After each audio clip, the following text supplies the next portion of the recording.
Hey guys, my name is Mark, and in this class we're going to cover new features and powerful tools added to Affinity Designer in version 2 of the software. Version 1 was around for almost 8 years, and in November 2022 we just get a brand new version 2. It's not a simple update, but a new version of the program. So now most people already upgrade to version 2 that brings multiple new and powerful tools. There's a whole new interface and new workloads. So I'm going to show you what's new. Ideally, you should have a little bit of experience with version 1. But if you are totally new to Affinity Designer, that's alright. We can just start with learning new tools for the version 2 and then you can take it from there. I will show you all new tools, including Shape Builder tool, very powerful new addition to the program, something we've been asking for ages, and now it's finally here, very good shape builder. More than that, there's also warp tool. We can warp our vectors and we will stay editable and it will be full non-destructive vector. We'll show you that as well. There are some little tips and tricks added. Shadow drop into the software that can really increase our speed while working with multiple objects. I will show you those little tricks as well, and by the end of this course we will do a little project. We'll try to create this neon sign and apply everything we have learned during the course. So I hope I can see you in lesson 1.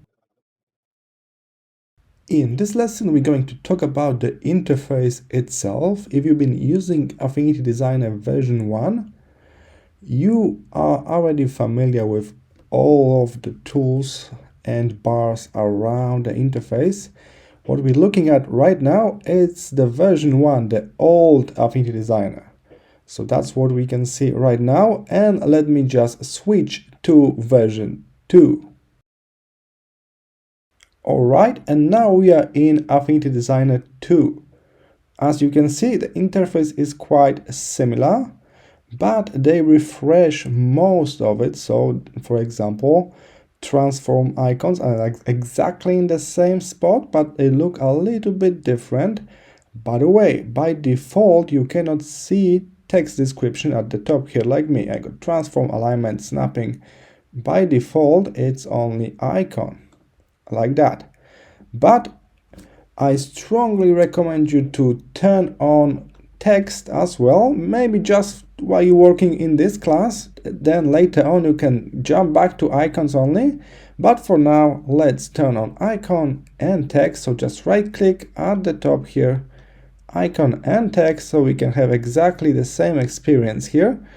And it's also a nice way to learn names of some of those sections and tools. And as I mentioned, when you feel confident, you can switch this off and go back to icons to save some space in your interface. Alright, so the top is almost the same functions, just the visuals are refreshed a bit. That's nice. On the left side is our toolbar, and we got few more tools here. So the first new tool we will notice will be the knife tool. It's over here. There will be a whole lesson about the knife tool later. So that's totally brand new tool. There's also a new tool over here below shapes. We got our shapes, and there is a shape builder below. That's very handy. There is area tool here. So this measure tool and area tool all together. And zoom tool and hand tool is pushed down here. Alright, so that's our tools, very similar, but again they refresh visuals for all icons. And keep in mind, some tools are grouped together. So for example, I got pencil tool here. If I click and hold and change to vector brush tool, it's changed to vector brush tool. And maybe in your version, on your side, you still can see the pencil. And you'll be thinking, what's going on? I cannot find the tool he's using. That's why. That's because I switch some of those tools that are grouped together. So that's all right. You just need to pay attention which position on the list is it, and then you should be able to figure it out that the tool is hidden below.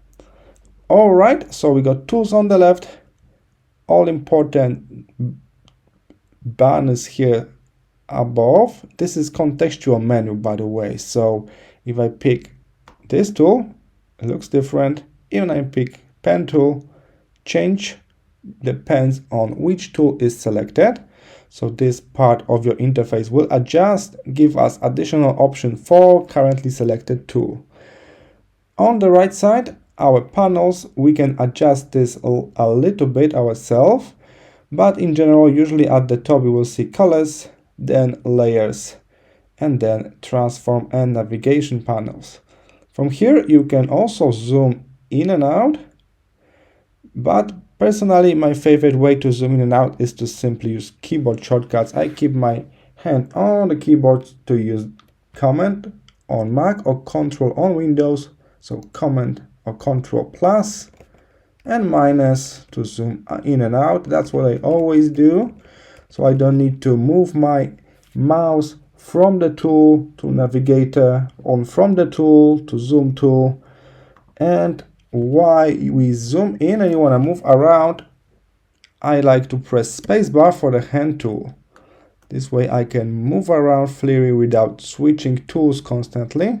So instead of going here, down here for hand tool, I just press spacebar and then I can move it around with hand tool. All right, so the interface is quite similar. I think the biggest change is in this area, layer panel. They really work on it. We got multiple new features here, and they redesign all the icons so they're much easier to see right now. They're really small in the previous version. In addition, now next to the layer we got this little additional icon that indicate what kind of layer is it. So this artboard layer is artboard, so we can see icon for that. If I draw a shape, this is a shape, a layer inside artboard layer. If I make a curve, that's a curve layer. You see, that's different icon. If I put something that is raster, it will be indicated as well. So it's much easier now to work with our layers. There are several studios in one panel. For example, here, layers, brushes, quick effects, and styles. So keep that in mind. Maybe you need to switch between them sometimes. And if your interface looks totally different than mine, maybe you changed some settings already.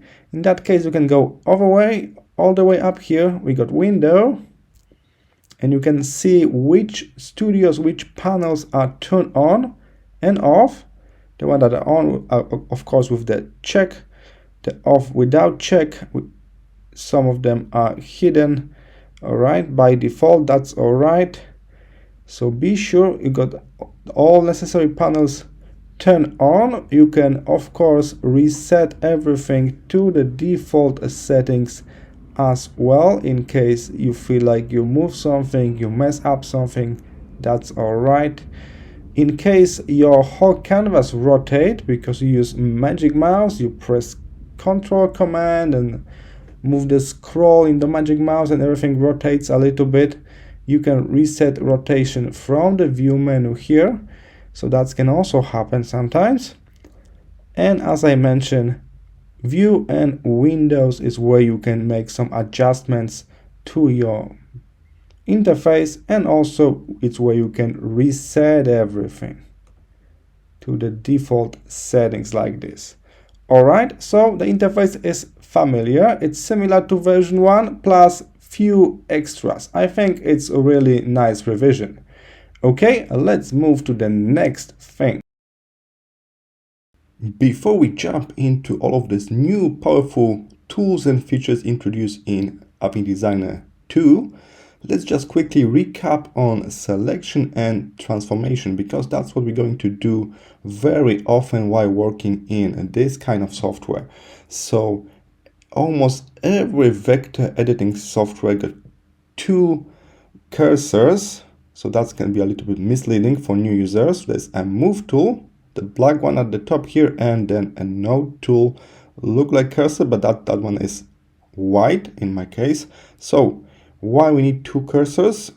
because when you got a vector shape, so let's just draw this rectangle here, I will convert to curves, from shape to curves. All right, if I use the black cursor, I can move the whole object around. I can even grab the corner and do a little bit of transformation like that with the whole shape. If I hover my mouse over here, as you can guess, that's just rotation. By the way, if you hold shift, you will be jumping every 15 points like that.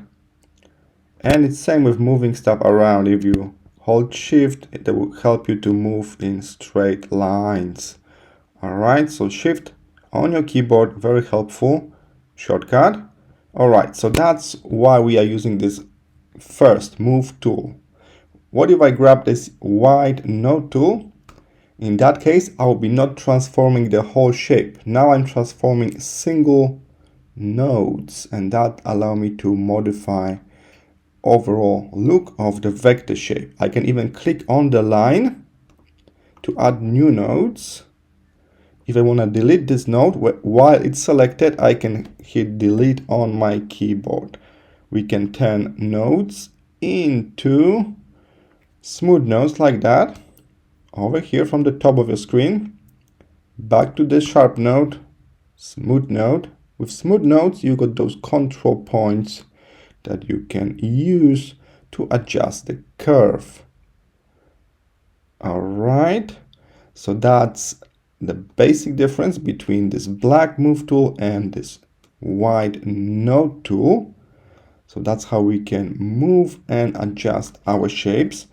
And in case of having multiple objects, so let's just quickly duplicate this rectangle. I can do it by clicking in the layer panel, right click, duplicate, then I can move the copy away. I can also use Command C, Command V, copy and paste, universal shortcut across multiple apps. By the way, Command on Windows, that would be Control. If you use Windows machine, if I say Command, means Control. That's the only difference. And also we can hold Command and just drag it away while pressing Command or Control on Windows. And this way you make a duplicate. Now we can use a trick. We can duplicate this again with a shortcut. So if I use the duplicate feature from the edit menu, you can see the shortcut will be Command J. Let's try that. It's not only duplicate the shape, but also duplicate the last move I did. So it's move it to the right. Command J from the keyboard this time. All right, that's called power duplicate. When you are not only like copy element, but you also copy the last action that happened to this element. It's Control or Command J. We call it power duplicate. Very handy, by the way. All right, so I got multiple shapes now, and I can select them all in one time. And as you can see with this cursor, black cursor, the move tool, I got exactly same options here. I can modify it like this. I can rotate everything together, but you can also turn on this little toggle at the top. Take a look. We got multiple options here, and one of those options will say transform objects separately. Let's turn it on. All right, and if I try to rotate this object now, everything is rotating, but not together as one object. It's rotating separately. All right, so that's something that you should be aware of. That's possible to do as well. We just need to adjust this toggle at the very top of the artboard over here. If I switch this off, again, that's one shape now.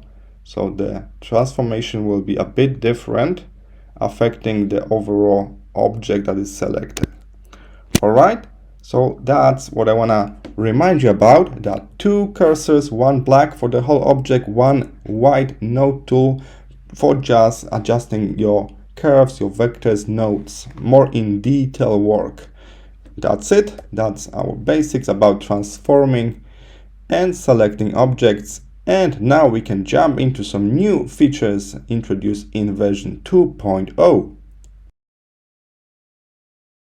In the previous lesson, we've been using something called power duplicate to make a copy of an object quickly.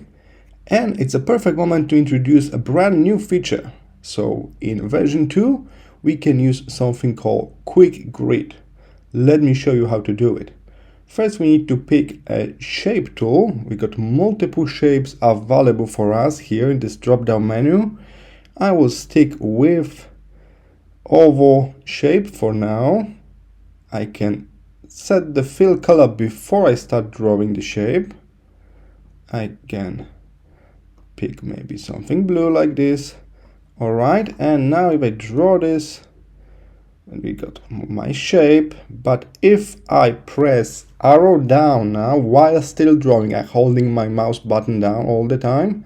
If I press arrow down, it will automatically add a duplicate below. If I press arrow down again, there's one more. As you can guess, if I press arrow to the right, I got duplicate on the right side. And this way we can very quickly create a pattern on a grid. So this new feature is called quick grid. But that's not all. If I hold shift, as you can guess, I will maintain 1:1 proportion. So we got perfect circles now. And what if I want to make some spacing between those circles? It's also possible. So if I press arrow, I'm adding a new shape, right? Or removing shape. But if I press and hold, I will be adjusting spacing. Press and hold, arrow down. We are making some adjustment in spacing. And now I press shift to maintain proportion, release my mouse. And this way I was able to draw multiple shapes in just one try, and I got also perfect spacing between them.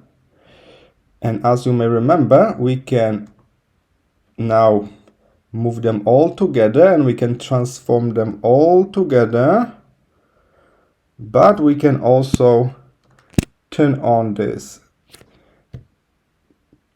toggle at the top here, transform objects separately over here like we did before, and in that case we can transform them as separate objects, so they will just copy the transformation from my first sample here. So that's quite cool feature as well. All right, so that's called quick grid. Let's try it one more time before we finish with this lesson. I will take a star tool this time. All right, I got my star here and I'm still holding mouse button, and now I can press arrow to the right, arrow down. Nice. Let's release the mouse. And that's it. Nice. And after you release your mouse button, you will notice that everything's selected by default in that moment. So that's the perfect moment to make some changes if you want. So we can still make changes, we can still modify those shapes that we draw all together in nice grid.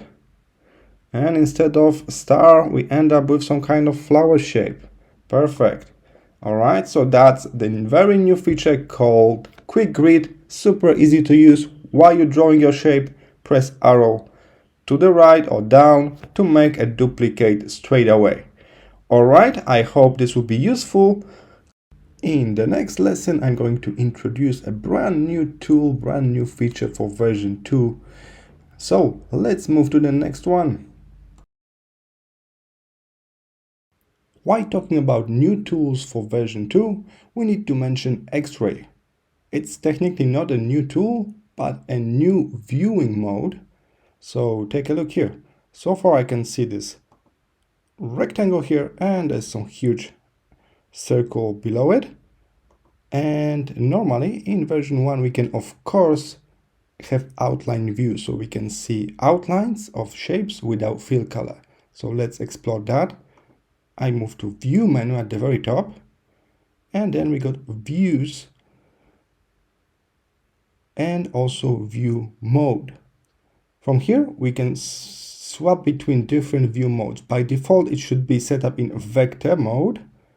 We can go to wireframe, and inside that, now we got two things, X-ray and outline. So the X-ray is the brand new mode, outline is the old one. So let's start with the old mode, outline. And now I'm in the outline mode where I can see on the edges of shapes, and I cannot see the fill color within at all. So that's nothing new, that was always here. In case you got very complex and cluttered document, you can go for the outline and you can move elements without seeing the fill color. And as you can see, it's also show the elements that were covered by this circle and rectangle below. So that's nice. But now we got even better mode. So we can go to view, again, view mode, and inside that you will have wireframe group, and there's also X-ray. That's a brand new view mode. Take a look. X-ray is a bit different than traditional outline because we not only got the contours of objects, but actually there's some kind of fill color in it.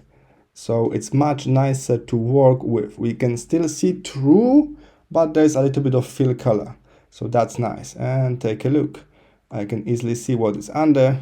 So I can move this block, and I can kind of see that there is star and moon and everything is here under that. I can select them easily even though they are under the big shape. So that's nice. And there's also another handy trick with view modes. We can actually have two view modes in the same time. So by default you got single view mode, but you can change it to split view. If you do that, there will be a split view mode on, and on the right side you have one mode, on the left another one. So let's change the mode on the right side. I don't want pixel mode, I want to have a vector mode for that. And on the left I got my X-ray mode, and you can keep it like this on the side, and whatever you need to X-ray your design, you can just pull this out, do some changes in the layers beneath, and then you can move it again to the left. And by using this split mode, you can really quickly move between. And of course, you can also keep it like in the middle and move there, move kind of the camera itself, you could say. How I'm moving this? Just by pressing spacebar and pulling myself left and right. This is the hand tool that is over here, view tool. The shortcut for view tool is simply press and hold spacebar. Alright, so that's a new X-ray mode. It's kind of a different variation of the outline mode with a little bit of fill color in. Alright, so that's also a new addition to version 2. Okay, let's move to the next new thing. Version 2 of Affinity Designer introduced an interesting, powerful tool called Knife Tool. That was a highly requested tool. Many people have been waiting for this for years, I could say. So we finally got it. The main purpose behind this tool is to divide existing shapes. So for example, I draw this heart shape, and now I want to divide it into two shapes. That's why I need to use Knife Tool. In the past, it was not possible. We need to use some workarounds and tricks, but now we can simply pick Knife Tool here from the tool panel on the left, and I can just start drawing. I'm starting outside the shape first, going in and kind of like cutting through with the knife, going out on other end. Now I'm going to release the mouse button and take a look. We end up with two separate shapes, and now I can modify them separately. They are of course still vector shapes, so no problem on that part. Take a look. I will pick node tool, and we can see this is vector edge with nodes that we can modify. We can even delete unnecessary nodes. Alright, so that's perfect. Let's try one more time.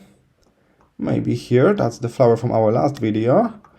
And now I will pick Knife Tool and I'm going to make a cut. This time I will maybe try to just cut a smaller part of the shape like that. Nice, and the result is I can move it separately now. I can even delete this part if I don't need it anymore. What if there's a gradient on the shape? Let's try that. I will change the fill color. Right now it's just solid color. Let's move to gradient, and we can set up some gradient for this shape. So maybe something like that will do. Alright, so what if there's a gradient on the shape and we're using knife tool? Let's cut through it. And as you can see, the gradient is distributed in the exactly same manner. We didn't change any visual appearance now. The gradient is here and it's still here. Alright, so that's not a problem while using knife tool. So that's nice. Okay. While you pick your knife tool, you may notice there's one feature here called auto close. If I turn this on and I don't go all the way through the shape, let's say I end up like this, the auto close feature will kind of draw the remaining line for me. So then I can move this out. So that's the modifier for this tool. Without auto close, it will be just like that, and I cannot divide the shape yet because I didn't go through it. With auto close on, even though I got something like this, the program will kind of draw additional line for me to cut out this little piece of the shape. Alright, so that's the difference. And you may notice there's one more checkbox for knife tool at the very front here. We can turn this on to stabilize our knife. So it will look like I'm dragging the knife behind the cursor. Take a look. It's like you're dragging something behind your car. So the second object that you're dragging will move much smoother. So that's the science behind this. And oops, it seems like I messed this up because I still got my auto close on. So I will undo using Command Z, switch off auto close, and let's just try with stabilize on. So again, I'm dragging the knife behind the cursor. So it's much smoother, and you can see the line is kind of cleaner. We got just few nodes. It's really nice, smooth line now. So that's something we can use as well. And of course, you can cut the same shape multiple times. So I can make a next cut here, and we divide it once more. You don't need to even move it away. Maybe you want to divide your shape so you can recolor part of it like this. Alright, so there are many different use cases for this powerful tool, but there's one more thing we need to talk about. There's a hidden tool inside this knife. It's called a scissor tool. Alright, so what should we do? Click on the knife. Can I see scissors? No, it's not there. It's hidden. So by default, we're using this very nice knife tool, so we can cut out the part of the shape like that. Alright, but that's for cutting shapes. What if we need to cut a line? So let's just get rid of the fill color and focus on the stroke, on the line for a moment. What if I need to cut a line? Should I use a knife tool? Let's check it out. If I go with the knife tool again, this will be very similar experience. So I just cutting this like that, and there will be additional line draw between to close the shape for me. All right. So what if we want to cut the line? Then pick the knife tool, hover your mouse on the line, and then you will notice that the knife tool just transforms itself into scissor tool. So normally it's knife, but if you hover it for a moment above the line, it will transform into scissors. And now I can just click, and by doing that, I have divided this line here. I will click on this side, And let's check what happened with this line. I can now move it separately because I already cut this line in 2 points. So this line now got this little hole, as you can see here. So this shape is not closed anymore. Let's go back to knife tool. I can click here, here, here. So we did some cutting with the scissors, and now I can move this stuff separately. It's disconnected from the line, so it didn't create a new line to close the shape. All of that is now open. We got just lines. So we turn this shape into just some bunch of curves. All right. If I use a regular knife, like here, it will draw additional line to close the shape for you. But if you hover the knife above the line, let's select the object first, hover the knife above the line, you've got scissors that will allow you to cut your shape, and you will be able to open it up, so you don't need to worry about this additional line that will be drawn there. All right, seems like I didn't cut it in the first try. And now with the node tool, I can just open it like this. I don't have any additional line here. All right, so there are actually two tools to know. One is a knife tool. As you remember, we divide this heart shape easily with the knife tool. We cut the flower with the gradient. We make some cuts here. That's the knife. And if you need to work with the line, that's a scissor tool. It's hidden below the knife. We don't need to pick it from the tool panel, but we simply need to hover your knife above the selected line, and you will see the icon for scissors to just cut your lines.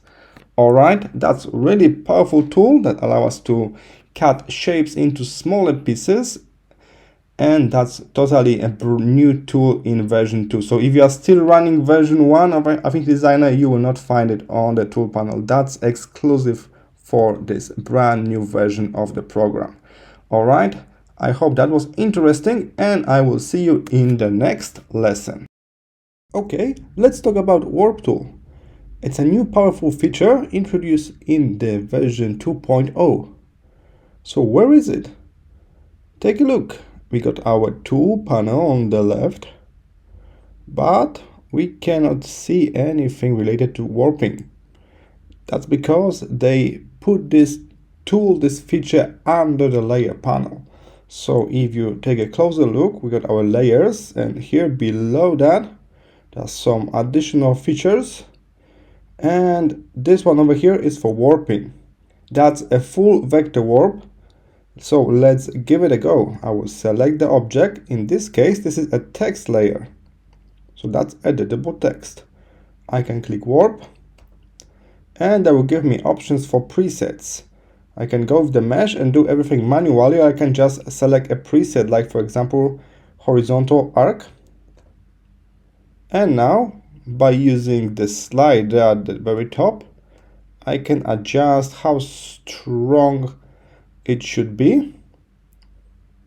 And from here we can also change the preset. Maybe we change our mind and we are going to use different preset. And again, the slider will adjust the visuals here. So that's nice. And as I mentioned, it's fully vector based, so we don't need to worry about pixels and rasters coming out of it. Right now, it's a special layer, warp group.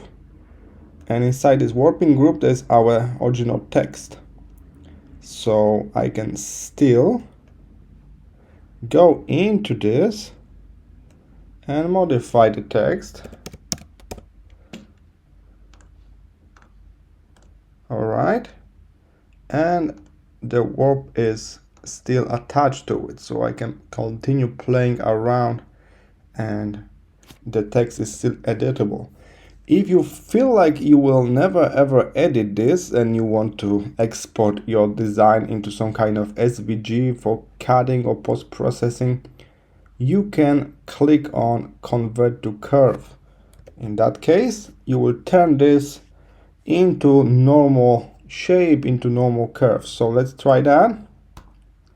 Now the warping group is gone, and instead I got a group full of letters, and the letters are not editable, they're just shapes. We can of course take all of that and we can put it together. We can even use geometry operation to add it all together, so we don't need to keep it as a group anymore. So the group is empty, we can kick it out. All right, let's try with more complex object. I got a whole group here right now. Let's add let's use the same menu here for warping. This just below layer panel, remember that it's not on the left, and we can experiment with something different here. And as you can see, it's affecting all of the objects inside that, so we can easily bend the ribbon, maintaining its scalability. So it's still vector right now. You can of course go without any preset, go for the original mesh, and this way you'll be able to control this from kind of like the grid. So you should be able to see a grid like this, and then you should be able to move the points you need to move, and that's when you got a full control. Of course you need to have understanding of it, so if you're just starting up, go with the presets maybe, and later on you can move to this mesh control for some special cases. In this case you can do whatever you want with the shape, and of course it's still a vector. We can always go back, modify or reset that, and if you feel like you are done, you're ready to move forward with this, you can also simply click here, Convert to Curves. Let's check this out. So that was a group before, and now it's a group again, full of vector objects. Everything is a clean vector, so we didn't ruin any of that. So as you can see, wrap tool is here. We can warp objects now. Works on vectors, works on text. It's editable, it's quite powerful, I would say. So that's a very new feature, also very highly requested feature, adding to our tool set. So now we can easily modify vectors by warping them around different presets, or even manually adjusting the mesh. All right, I will see you in the next lesson.